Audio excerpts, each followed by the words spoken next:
Hello and welcome to Face to Face on ChannelOne television. I am Umaru Sanda Amadu. On Face to Face, we bring the big names to do the big interviews that would excite and entertain you and possibly open your eyes to things that you may not have thought of or have known about.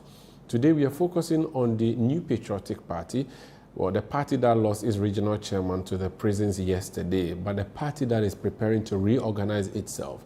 The party that has a number of people aspiring to lead it into this reorganization bid. My guest is one of the people who wants to lead the party out of opposition into government. How exactly does he intend to do that? I'll introduce him when I come back. Please stay with us.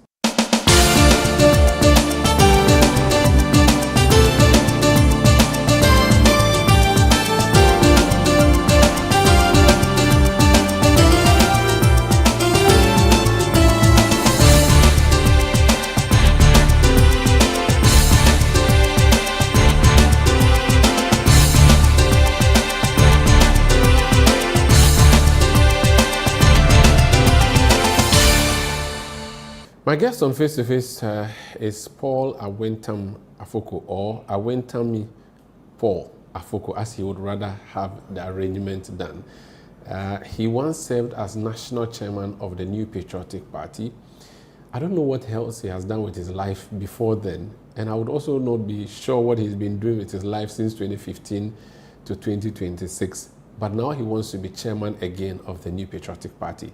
Why the decision to return? What has he been doing the past 10 years? What was he doing before becoming regional chairman? Today, we'll enter the head of Paul Afoko. Sir, you're welcome. Thank you. How are you doing?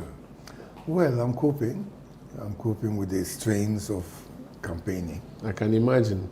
I always, whenever I hear your name or think of you, I imagine how a towering figure you are, very huge.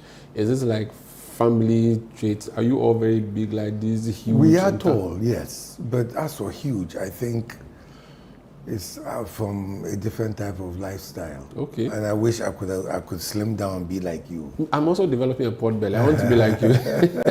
But you're very tall, like, yeah, dominatingly tall. Yeah, you should see my sons. They are taller than me. Interesting. Yeah. Wow. Yeah. Wow. But it's within the family. If you've heard of the Ayeta family of Sandema, the royal family, you would have heard names like Azantilo. We are all very tall. So you are from Sandema. Is that Bulsa North or South? Bulsa North. Bulsa North, Upper East region. Upper so you are a East. Bulsa. Yes, I'm a Bulsa. You are a Bulsa. I'm a Bulsa because we are patrilineal, so I follow my dad. Okay. On my mother's side, I'm a Kasim, Vongo. Oh, so you have Kasim, half. Okay, Yeah. Interesting. Yeah. I wanted to know a bit about you. What did you study? In school, what did you do? You are a businessman, they say. I studied a lot. I started, my education was actually stunted because I was, as a kid, my dad was a police officer. Oh, you must have been roaming around Ghana. Exactly. Which regions do you remember going to? With my memory, the first memories I have is here in Accra. But at that time, I wasn't attending school. I was just about 3 or 4 years old. So you're born in Accra? No, I was born in Vongo. Okay. My mother always left because after my senior brother, who is late now, anytime my mother was pregnant and she was getting to childbirth, she would go back home to Navongo to her mother. That's what they do in the culture, right? Yeah, in the culture. So like 3 months before delivery or a month before you go stay with your mother until the baby is old and you come back. Then they come back. Okay.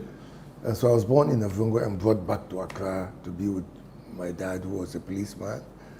And you moved around Ghana a lot? A lot. We went, so my earliest memories of school, I was in school in Tamale, in and out. So I went to how many schools in Tamale? I went to Our Lady of Fatima. I went to Baga Baga Primary. I went to Kalpohin Middle, and then off again. And went to Navongo because my mom felt that living in Accra, and these are my own words, was spoiling you. Yeah. So you just done it. She wants to correct you. I was going to say the way I phrase it is that she thought Accra is a den of iniquity, and she can allow her son, who was getting to a certain age, to continue here amongst the so-called Kobolo. So you went secondary school where? Boko. Boko, okay. I went to secondary school in Boko Secondary, much to my mother's disappointment, because she wanted me to go into the minor seminary. Okay, oh. Her intention was that I should be a Catholic priest. A father? Yes. She allocated our roles for us. Oh. My senior brother Martin, he was supposed to be the one who would inherit our dad. And me, she was giving me over to the church because she was such a devout Catholic. Oh. Although she came from a Muslim background. Oh, wow. Also, you have, historically, you have a Muslim blood in you. Oh, yes. I grew up with my grandmother in Avongo. And she's Muslim? Muslim, yes. And your mother is Catholic? My mother became Catholic because she went to St. Francis in Jirapa. And in those days, there were very few secondary schools around. So she went there, and it was a Catholic school. And the nuns did a good job on her. They managed to get her to... A good job on her. And so since she didn't become a sister, she thought the son should become a priest. Yes. Interesting, but you decided otherwise. I didn't decide otherwise. Life happened. Oh, wow. So you went to Boku Secondary. Is that where you learned your Hausa? You learned Hausa in Boku? No, from the barracks. Okay. From the barracks. You speak barracks Hausa? Yes. That sounds different from the other Hausa we speak. I met a lady last week who had come for this ECOWAS conference on influence of money in politics. They had a long conference, a 3-day conference. I'm a Hausa woman, and I was speaking. I asked her, so can I change Hausa? She said, yes. I started speaking Hausa. She said, your Hausa is different. She's from Nigeria? Yes. Oh, good. And I told her, I said, of course. They think the Ghana Hausa itself is bad. It's bad. And yours is like barracks one. Barracks one worse. So I said to her, I'm sorry, you... And it is a Bulsa one too. That one is even... you mean my accent? No, the Hausa from... The Bulsa Hausa or the Kanjaga Hausa, as they call it sometimes. It's like a soldier man Hausa. Yes. Yeah. Okay, that's nice. So from secondary school, you went to... Where did you do university? I did university outside. Okay, so what did you study? I did international relations. Oh. And then after that, I couldn't work with international relations in England. That was when I went into exile. You went into exile? Yeah. From Ghana? Yes. Who were you running away from? Rawlings. Oh, you were one of those. Oh, but why were you doing party things when you were younger? No. At that age, I just had this strong sense of hating injustice. That's as I saw it. You thought the PNDC was perpetuating injustice? No, initially, when Rawlings came up with the AFRC, I was one of those who thought if he is sticking by what he said, which is that, and I was a very young, impressionable student who had just done government. Studied government? Yes, studied government, so separation of powers, etc. And if he was coming in to say that this was a coup to end all coups, and that soldiers who had sworn on oath as officers to uphold the Constitution and protect the territorial integrity of our country, if they break that oath and go doing coups to overthrow governments, then he has come to end it all. And back in the day, I was, and I still am, I still think that Nkrumah is one of the best leaders we've ever had in this country. That's interesting. And yes. An MPP member or a UP tradition member yes. who doesn't like or who didn't like the NDC Social Democratic but loves the CPP communist agenda. I don't get it. No, you see, or socialist agenda. As I said, I grew up as a very young man in the country that had Nkrumah running the country. So I was a young pioneer. Well, I started off as African personality, and then to transition to become a young pioneer. Now, it's with hindsight that I look back and say he was one of the best leaders we ever had in terms of the development of our country. What he left behind. And in terms of his Pan-Africanist view and agenda. Yes, so there's no contradiction there for me. Okay. So if you were a pioneer, what was the term? Young pioneer. Young yes. pioneer. Yeah. It means you'd have been starkly opposed to the UP tradition. At what point did you decide that I'm going to join the UP tradition? It's not from your family, obviously. No. Your parents were not political. Your family is not a political family. It is. Okay. It is. From which side? My father's side. Was he UP or was My CPP? father's direct senior brother was an MP for the NPP. The Northern People's Party. Party. Yes. Which was part of the UP tradition. Yes. Okay. The Northern People's Party obviously came together with other parties Yes. in the country to form the UP. So United Party. you decided to go experiment with the CPP small and come back. No, I didn't decide to experiment. Don't forget, in '66, I was in elementary school. I was in middle school. I was attending school at the time. I was in Navungo, staying with my grandmother, going to school. And so when the '66 school happened, an elementary school boy, young, impressionable, I really knew nothing else. I only knew Nkrumah, CPP, and what our teachers were telling us. But at home, I had a contrary view. So at what point did you become fully UP NPP? It's difficult to pinpoint an exact time that this thing happened. But what I know is that when I then went on to sixth form and started to learn more about government and about our country and political history, I then realized that we had gone on a trajectory of a one-party state, and it had happened in such a way that expression had been stifled, freedom of expression had been stifled. But having said that, again, it's almost like I'm going around in circles. If you look at the pace of development in China, a one-party state, because in my lifetime, I remember almost every year when China suffered famine and they had to get food aid into China. I remember that clearly. And today China It's advanced. is the second biggest economy, if not on the verge of becoming the first. With one party ruling one party and state. changing leaders every 10 years. With one party state, and also although they do have internal opposition, but it's a one-party state. All our energies are channeled. And I read recently, I think the late Dr. Asante, he said, and that's why I say I keep going around in circles.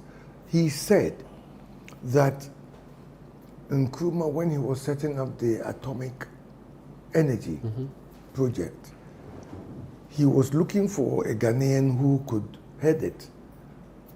And the name that came up, and he was going to appoint the person, he was immediately confronted by his CPP people and told, no, that man belongs to the UP tradition. You can't have him. And they said Nkrumah agonized over it for a while and said, our country cannot afford to divide itself on these political lines.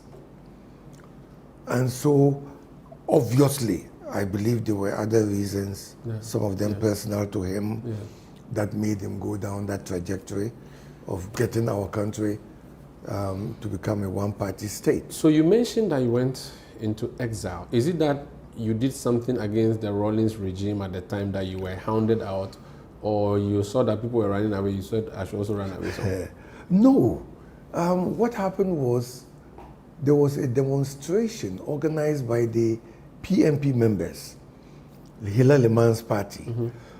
And at that time, in Bolga, and at that time, I joined the demonstration. And I headed for the radio station in Bolga. The station they have today had just newly been built with World Bank support to help in agricultural extension work and all that. And so it was a station that had a big reach. We only had one region at the time. Upper region. Upper region. So it extended from the upper region into the northern region, even to places like Wali Wali, and it went into then Upper Volta, up to Po.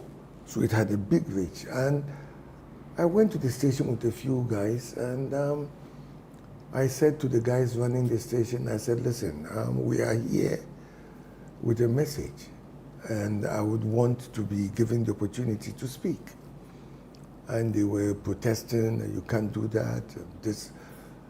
And I asked them whether the man who is making those announcements in Accra has got the right to do that, or you want us to forcibly make you give me that opportunity to speak.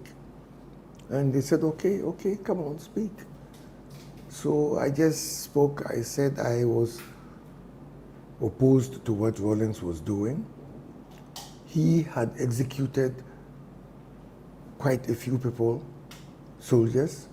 He went back to the 1966 school and brought people like Afrifa, who was now in retirement but had gone into party politics, brought him to Teshi, the firing range, and executed him. Executed General Achampong, whom I think is one of the best heads of state we've ever had. With hindsight? Well, with hindsight, yes. Because when you are living it, you may not see it. You don't see it. And then he executed lots more. Feli, Amedume, Boachi, all of them, he executed them on that basis. So I said, if you can do that, and then you hand over power to a civilian government, then you come back. And you come back and overthrow that government, then you, as also an officer who swore this oath. So I get the sense that you were happy with the AFRC coup, but not happy with the PNDC coup of 31st December. You see, I was happy with that coup to the extent that executions had not taken place. But once the execution started, some of it came close to home. Don't forget, as I said, my mother comes from Navungo. I grew up in Navungo. I speak the language perfectly. And I went to school. Yeah, I speak Kasem very well. And I went to school in Navungo, elementary school and all that. And I knew that family. I knew the Feli family. And so when it came close to home, then it wasn't. So it was personal and political for you. Personal, but but what was the final thing that made you escape or run away? Well, did they come for you? Yeah, they came for me. They came for me, and I was fortunate. I'd been warned that a military detachment was coming from Tamale to come and get me, so I escaped. Otilo. So did you enter Burkina Faso? Yes, that was Upper Volta then. Yes. That was before Thomas Sankara. Oh, before Thomas? Oh, yes. Oh, okay, that great visionary The as well. person I personally knew. Oh, yeah. And yes, I interacted with him. We knew each other. I used to call him Thomas. So you escaped through Ouagadougou and you were gone? No, I didn't go to Ouagadougou actually. It was on the back of a motorbike, took me across. You know the colonial boundaries. Yeah. They just split tribes. Yeah, by the same people. So I speak the same language here. I cross an invisible line and I'm speaking the same language and I blend. And you're gone. So I was taken on the back of a motorbike to the border, walked across, and I was gone. Wow. Then I was there when my father sent for me and said, look, one Akatapuri, who later became... that name from the NRC? Yes, Daniel Akatapuri, who later became a friend, that he had come to Bolga. He was a member of the PNDC at the time.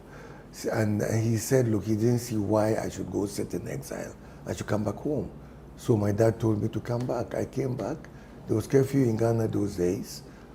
I went indoors quietly, but at dawn, the house had been surrounded by soldiers. They came and picked me up, straight into detention.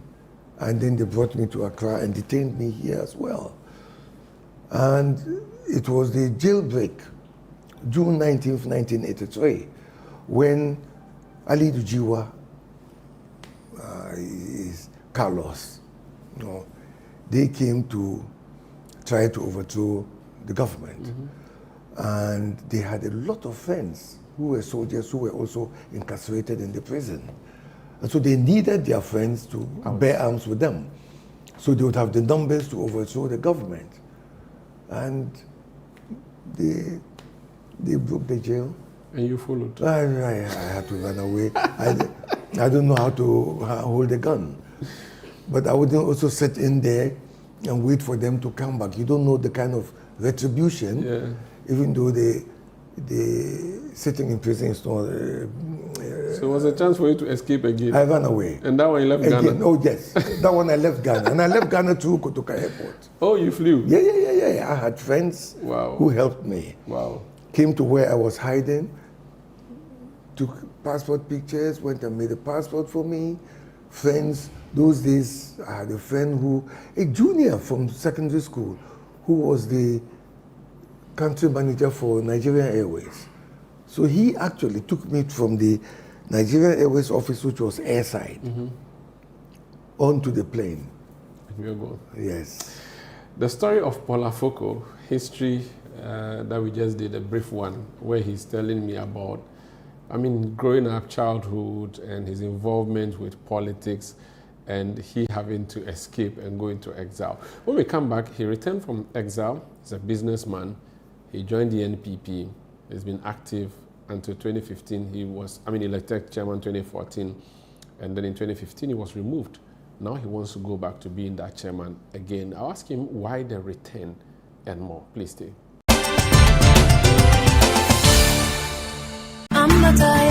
From across Ghana to the heart of Tamale, the very best of made in Ghana products, services, innovation, education, enterprise, homegrown businesses, and indigenous corporate organizations are all coming together at one exciting event. The Northern Business Fair 2026, your one-stop destination to discover, shop, connect, network, and explore new business opportunities in Northern Ghana.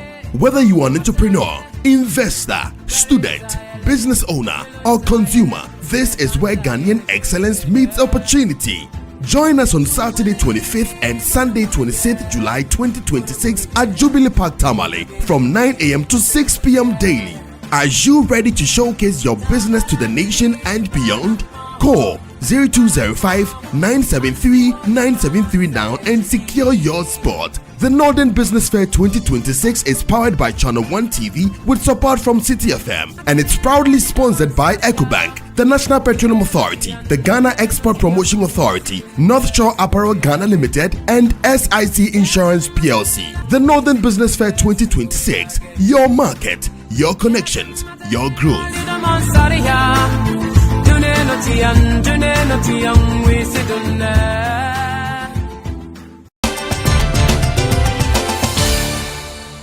Yeah, welcome back. This is Face to Face on ChannelOne Television. My guest is Paul Afoko, former chairman of the New Patriotic Party, aspiring to be chairman once again. Yesterday, the court handed down a verdict on your original chairman for Ashanti, Chairman Wontumi. From where you sat and followed proceedings, what was the feeling like in relation to his incarceration? 20 years. Some said justice has been served. Your party people are saying he was a political prisoner. In fact, just before we went on the break, we were talking about my prison experience. Yes. So when I first heard it, I was on my way from Kumasi coming to Accra, and I thought, my heart went out to him, because I know what prison is like in Ghana. It's not like Sweden, where you have a whole suite to yourself and your private toilet and TV and all that. I know how it is. My heart went out to him, and I thought, gosh, this is too much. 20 years. But then as I started, because I never really followed the case, as I started to ask questions, I was actually told that before the change in the law by the NPP government, the maximum sentence would have been somewhere around 3 to 5 years. 5 years. And that we had changed it to a minimum of 15 and a maximum of 25. Yeah. And so apparently the judge came in between and gave 20. I said to myself, even the minimum of 15 would also have been too much. Having said that, I heard my party subsequently saying that Wontumi should be seen as a political prisoner. I am yet to talk to the party. And of course, the one who announced it, the General Secretary, is a lawyer. And we've got a lot of the fine brains, legal brains, in the party. And so if they feel or think that based on what they have before them, Wontumi should be considered a political prisoner, I cannot contradict them without first learning more. I saw myself as a political prisoner in those days. Yeah. I was picked up from home, no trial, straight to jail. I would need to be educated. I would need to be enlightened, rather. So I would rather not make any further comments. Very well. Not until I have had the opportunity to speak to people like members of our legal committee within the party, people like the General Secretary, to hear more. That's fair enough. But talking about Sawam, where he's been sent to, your brother was there. How is Gregory doing? Oh, Greg is okay. He's back home now in Sandema. The good news is that he just got married, I think, 2 months ago. Oh, nice. Yeah, his wife, who he was with before he went to prison, didn't wait for him. Oh. But he's gotten somebody else. His son is now in law school at Gimpa. Okay. And he's gradually putting his life back together. Yeah, so he also spent a long time in Nsawam. Yeah, except that his period in Nsawam may not have necessarily been because a court found him guilty and sentenced him. No, that's the difference. Yeah. How did the family take that? They considering that it was your party that was in government and your brother was sent, and there were a lot of human rights lawyers who said that was against the law. Yes, initially at the time when it happened, I was still chairman of the party. And because of the events leading to that in Bolga, I was clear that if Greg had done this, then they can send him to the gallows. I don't care, because you don't take a human life for any reason. Then, when I got the opportunity to speak to him, and I said, Greg, just as a brother, tell me, what happened? Why did you do this? And then he said to me, Senior, you know I've been to jail before for other things. And I didn't give a damn being in jail because I knew what I'd done. But this one, to be in prison for something I haven't done, it hurts. Those were his words to me. And immediately I was convinced, looking into his eyes. You believed him? I believed him. I believed him clearly, and it's been vindicated. Did you think they went for Greg to punish Paul? At the time, yes. That's what you think? At the time, yes, I believed that. And this was a system doing this? Yes. To hurt you or to get to you? Well, to hurt me, because ultimately, the petition that went to the party for my removal actually cited that I would, because don't forget he was first arrested when NPP was still in opposition. Yeah. And that his arrest, I would be selling the NPP's secrets to the NDC in order to obtain my brother's freedom. Therefore, I had to be removed. I challenged it. I even told them that even if my brother was proven to be guilty, guilt is not transferable. You can't transfer my brother's guilt onto me. Yeah. But the mood at the time was such that nobody was ready to countenance any other view other than Afoko must go. I remember those days. Your party headquarters was a very turbulent place. Yeah. I remember Hajia Fati, that was her name. Yes. I remember the insults that were held against your person. Yes. I remember the protests demanding that you leave. How did you feel? And at the time, what was going through your mind? That you had gone and was elected by the party base in Tamale, right? Yes. And now the party is removing you. How did you feel going through those days? You see, even though I was upset to the point where I was angry, beyond upset, I was angry that this was happening. Because I believed that I was serving the party wholeheartedly. Wholeheartedly. I didn't harbor any, for example, we had a meeting and we're in conversations, and I just asked the people, senior members of the party, I said, ask yourselves, who benefits from this turbulence in the party? It's not the party. And also ask yourselves, do you think that given the opportunity to sit around the cabinet table, because I think Kufuor said the example, Being better. Chairman and General Secretary sit in cabinet, given the opportunity to sit around that cabinet table and to make decisions and to then delve into my brother's case properly. Would I pass that and rather go and be under the cabinet table of the NDC waiting for them to drop crumbs at me under the table, and at the same time to be pleading with them for my brother, whom I believe is innocent? I would rather stay and fight and get us into power and then look at my brother's case again. But since they were convinced that it was my brother who did it and that it was at my behest or on my behalf, nobody would listen. Your supporters at the time said the main person who wanted you out and who succeeded in getting you out was your candidate, flag bearer at the time, now former President Nana Addo Dankwa Akufo-Addo. Do you believe them?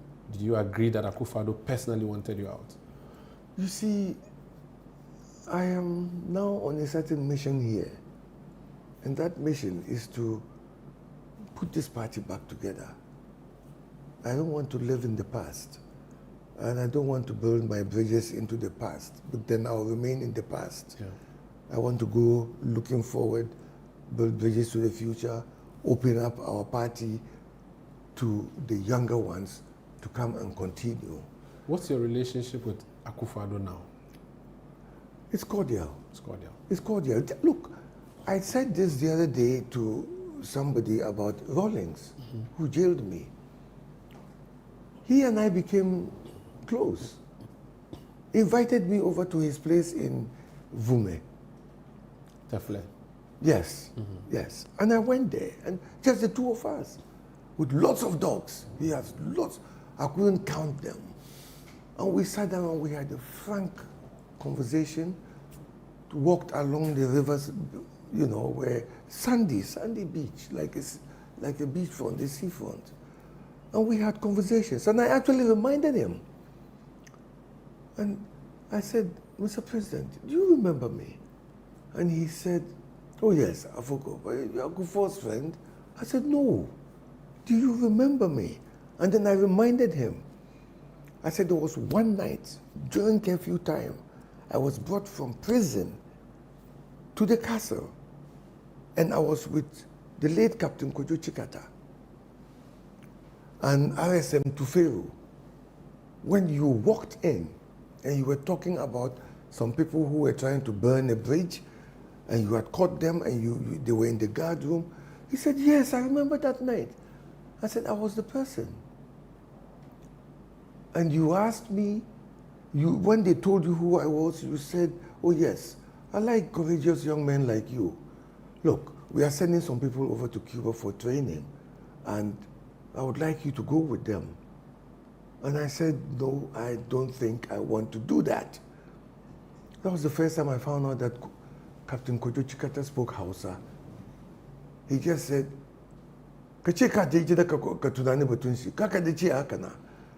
to which say that you would go home and think about it, don't just say yeah, no. But I had come from prison, not so going home, you know. Yeah. And so he said, oh yes, yes, yes, and he shook my hand again. And I said, but I must tell you something. I've never blamed you. I have blamed the things that you did, but not you as a person. And some of the things were done in your name, even without your knowledge. I remember Tamale Achao in the north, a pharmacist. They poured petrol on him and torched him, matches. And he managed to save himself. He's dead now. And all those thoughts came, and I told him, I said, things were done in your name. So, please. Is that the same thing? Is that the same way you intend to deal with Akufo-Addo or plan to deal with Akufo-Addo's situation with you? It's my nature. I don't harbor things. So you've forgiven, you let go. Oh, long gone. And let long go. gone. The space in my head, my friends know what I'm just about to tell you. The space in my head is not for rent to negativity. There's not enough space. I don't rent it out to negative things. I want it to be kept for positive things. If the system hounded you out as chairman at the time, you would have been expected to be pissing in and borrowing Rawlings' terms. But from you outside the tent. Yeah, but you went quiet, just away for 10 years. What have you been doing the past 10 years after you were removed? Well, I tried to get myself busy with things, everyday things. My business had obviously suffered a lot. And I went into farming, been involved with the hospitality industry. Explain to me, since you mentioned hospitality industry, what's your connection with the Kempensi Hotel? People used to say it's your hotel. Is it for you? I have an interest. Okay. I can't own it outright, but I have an interest. I mean, if you own that big thing, I would be looking at how much money you have. So no, I don't own it. Okay. I have an interest there, okay. And okay. That I'm not going to run away from it. I do have. They said you used your connections with Kufuor at the time who was president to do that. No, that's not truth. Interesting. If you look at the structure, we built it on loans. A little bit of equity from we, the four partners. Okay. A little bit of equity, but most of it was loans from the African Development Bank, from EcoBank. That's how we did it. So you've been busy with business, and you didn't miss politics during that period, did you? I did, but to the extent that I just had to exercise a lot of control not to speak, because there were things happening that I would have wished. Yeah.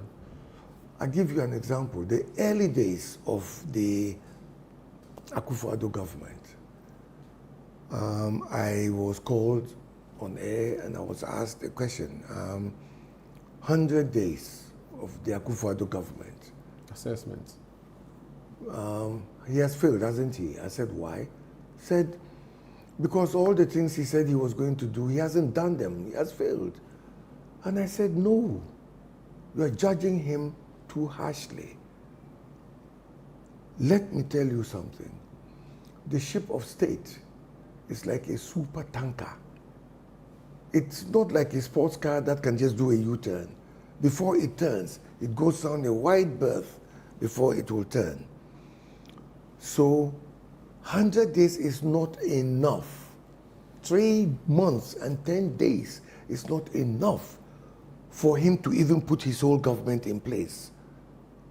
At least credit him for what he has done at the top, because the whole government will include going down to district assemblies, DCEs, MMDCs, all of them, even down to presiding officers and others. They are all part of government. After 8 years, would it be fair now to assess him? And would you, if that radio station called you, what would you say? In one line, how would you explain Akufo-Addo's 8 years?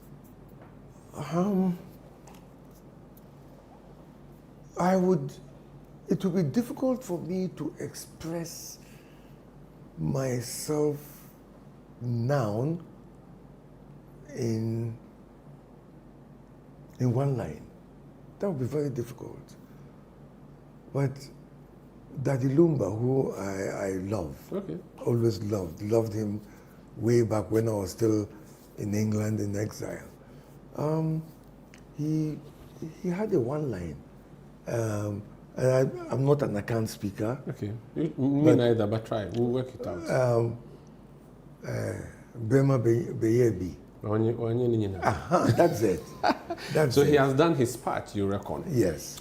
Moving forward, you intend to come back and run for chairman. I'm going to take a break. When I come back, I'll ask you why you want to return and not just retire. This is Face to Face on ChannelOne Television. I am Umaru Sanda Amadu with Paul Afoko.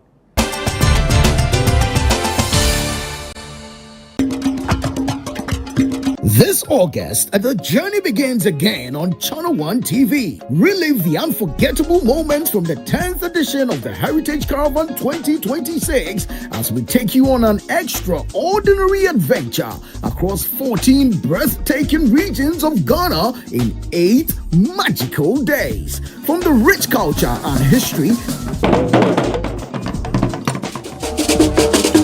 to the stunning landscapes, mouth-watering cuisine, and unforgettable experiences.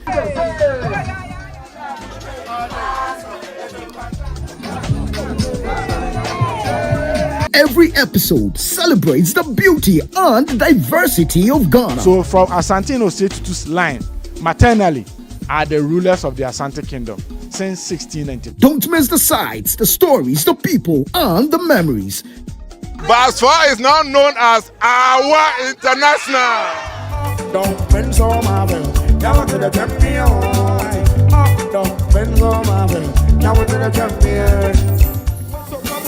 What's up? What's your tiny goo? What's up? What's your tiny goo? Way now we'll be there. What's up, Company Goo? What's up? What's your tiny goo?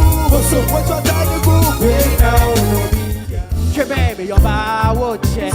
Money coming, son, I'm a Tune in this August on ChannelOne TV, and once again, let's experience Ghana like never before.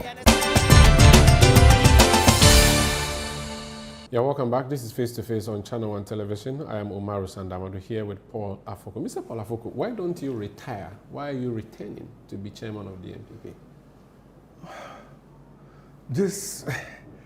Today, as you ask this question, I say to myself, after what I'm going through in terms of campaigning,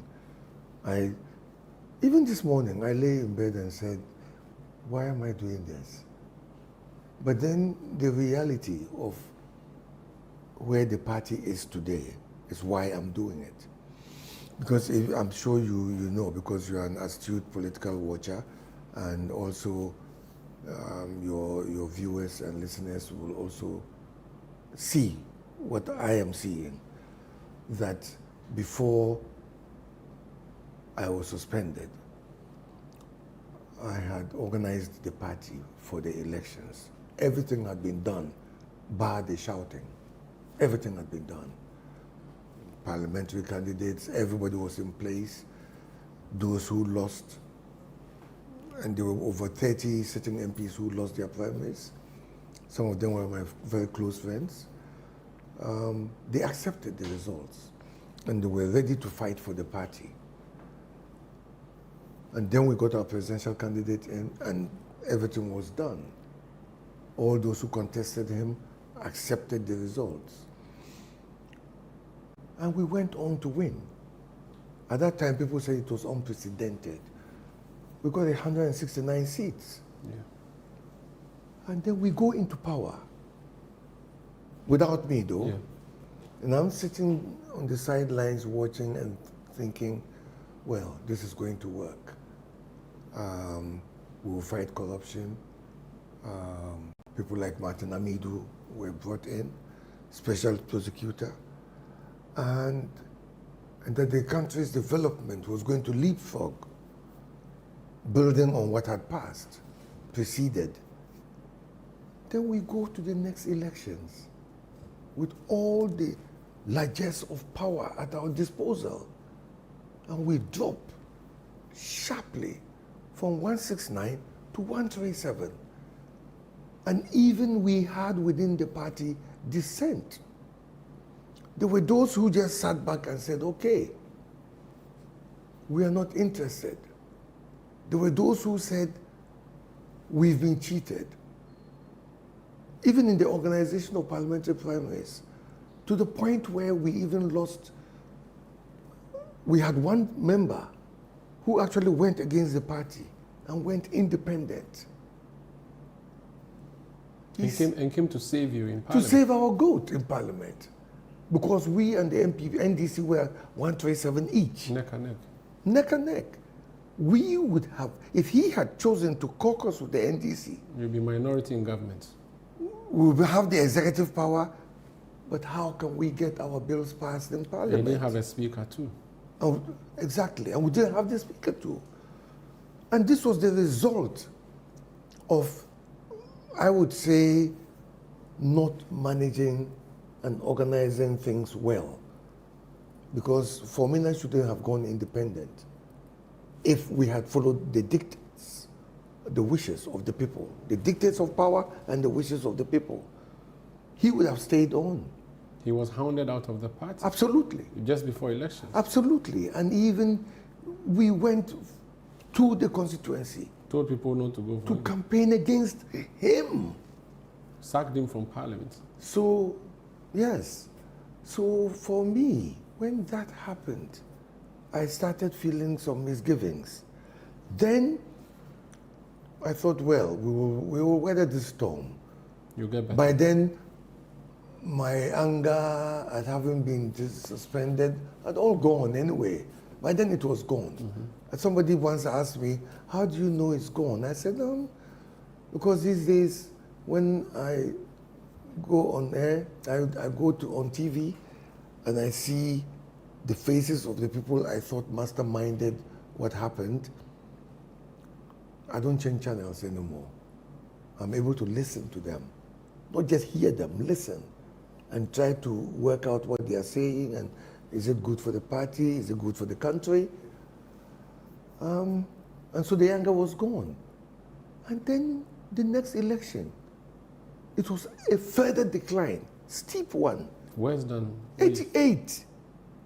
And then we had this other seat that came up, and we've gone down to 87.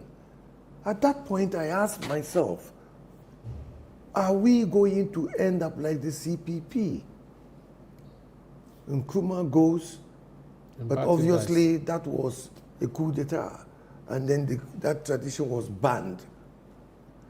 But are we going down that route? How do we climb out of this? And as I sat down and I was analyzing it and discussing with friends, we came to the one conclusion that the one thing that can save us now is to unite the party. Factions, even in the one-party state, there are factions. I've mentioned this before, but even in China. But those factions still work within a certain structure. They know they cannot break that structure just because they disagree with each other internally. Back home in the north, they tell us that your teeth and your mouth occupy the same house. And your teeth and your tongue occupy the same house. They fight. But once in a while, the teeth will get the tongue, and sometimes it will bleed. Yeah. You don't take a stone and knock out your teeth. No. You don't. And just this sort of thinking, we said, no. Factionalism must go. We have to unite this party. Everybody must come back together. And therefore, who is a unifier? I thought I would do that because I symbolize the worst parts of factionalism. Because I was told,